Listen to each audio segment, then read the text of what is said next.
Hello friends, നമ്മൾ ഇന്നൊരു സേമിയ പായസത്തിൻ്റെ recipe ആയിട്ടാണ് വന്നിട്ടുള്ളത്. ഞാനിവിടെ പായസം ചെയ്തെടുക്കാൻ വേണ്ടി സ്റ്റൗവിലേക്ക് ഉരുളി വെച്ച് കൊടുത്തിട്ടുണ്ട്. ഇതിലേക്ക് ഞാൻ 2 ടീസ്പൂൺ നെയ്യ് ചേർത്ത് കൊടുക്കുന്നുണ്ട്. നെയ്യൊന്ന് ചൂടായി വരുമ്പോൾ ഇതിലേക്ക് അണ്ടിപ്പരിപ്പ് ചേർത്തിട്ടൊന്ന് ഫ്രൈ ചെയ്തെടുക്കണം.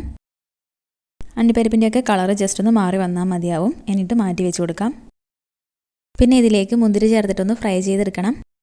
മുന്തിരിയൊക്കെ പെട്ടെന്ന് തന്നെ ഫ്രൈ ആയി കിട്ടും. ഇവിടെ മുന്തിരിയൊക്കെ ഒന്ന് ഫ്രൈ ആയി വന്നിട്ടുണ്ട്. ഇനി നമുക്കിതൊന്ന് മാറ്റി വെച്ച് കൊടുക്കാം. പിന്നെ മുന്തിരി വഴറ്റിയ അതേ നെയ്യിലേക്ക് വെർമിസെല്ലി ചേർത്ത് കൊടുക്കണം. ഞാനിവിടെ സേമിയ ഈ ഒരു ഗ്ലാസ്സിൽ 1 ഗ്ലാസ്സാണ് എടുത്തിട്ടുള്ളത്.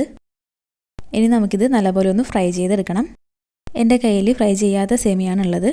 ഫ്രൈ ചെയ്ത സേമിയാണെങ്കിലും കുഴപ്പമൊന്നുമില്ല. നിങ്ങൾ ഫ്രൈ ചെയ്ത സേമിയാണ് വാങ്ങിയതെങ്കിലും ഇതുപോലെ ഒന്ന് ഫ്രൈ ചെയ്തെടുക്കണം. അധിക സമയമൊന്നും ഫ്രൈ ചെയ്തെടുക്കേണ്ട ആവശ്യമില്ല. ഇവിടെ ഫ്രൈ ചെയ്യാത്തതായതുകൊണ്ട് കുറച്ച് ടൈം എടുത്ത് തന്നെ ഫ്രൈ ചെയ്തെടുക്കണം. ഇതിൻ്റെ കളറൊക്കെ നല്ലപോലെ മാറി വരുന്ന രീതിക്ക് ഫ്രൈ ചെയ്തെടുക്കാം. ഇവിടെ സേമിയത്തിൻ്റെ കളറൊക്കെ നല്ലപോലെ മാറി വരുന്നുണ്ട്. സേമിയത്തിന് ഈ ഒരു കളറാകുമ്പോൾ നമുക്കിതിലേക്ക് പാല് ചേർത്ത് കൊടുക്കാം. ഞാനിവിടെ 1 ലിറ്റർ പാലാണ് ചേർത്ത് കൊടുക്കുന്നത്.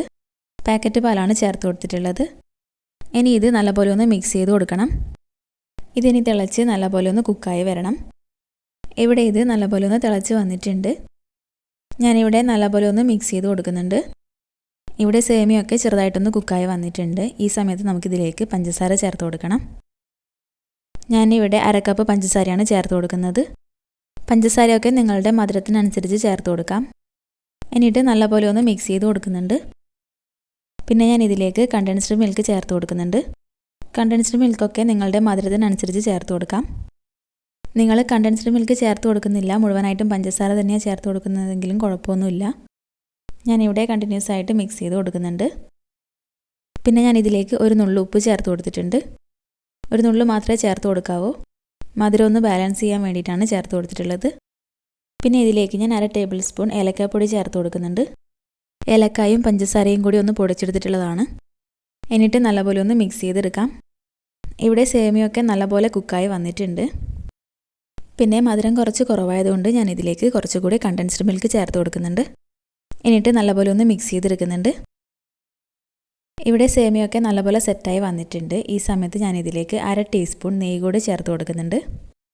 ഈ സമയത്ത് നെയ്യ് ചേർത്ത് കൊടുക്കണമെന്ന് നിർബന്ധമില്ല. നിങ്ങൾക്ക് ഇഷ്ടമാണെങ്കിൽ മാത്രം ചേർത്ത് കൊടുത്താൽ മതിയാവും. പിന്നെ ഞാൻ സ്റ്റൗ ഓഫ് ചെയ്ത് കൊടുത്തിട്ടുണ്ട്. എന്നിട്ട് ഇതിലേക്ക് നമ്മൾ വറുത്ത് വെച്ച അണ്ടിപ്പരിപ്പ് മുന്തിരിയൊക്കെ ചേർത്ത് കൊടുക്കാം. എന്നിട്ട് നല്ലപോലെ ഒന്ന് മിക്സ് ചെയ്തെടുക്കണം. വളരെ ടേസ്റ്റി ആയിട്ടുള്ള നമ്മുടെ സേമിയ പായസം ഇവിടെ റെഡി ആയിട്ടുണ്ട്. ഇവിടെ എൻ്റെ സ്പൂണ് കുറച്ച് ചെറുതായി പോയി. കളറൊന്ന് മാച്ച് ചെയ്യാൻ വേണ്ടിയിട്ട് എടുത്തതാണ്. പിന്നെ നമ്മുടെ പായസം എല്ലാവരും ഒന്ന് ട്രൈ ചെയ്ത് നോക്കണം. വീഡിയോ ഇഷ്ടപ്പെട്ടാൽ ഒന്ന് ലൈക്ക് ചെയ്യാനും ഫ്രണ്ട്സിനൊക്കെ ഒന്ന് ഷെയർ ചെയ്ത് സബ്സ്ക്രൈബ് ചെയ്ത് സപ്പോർട്ട് ചെയ്യാനും മറക്കരുത്.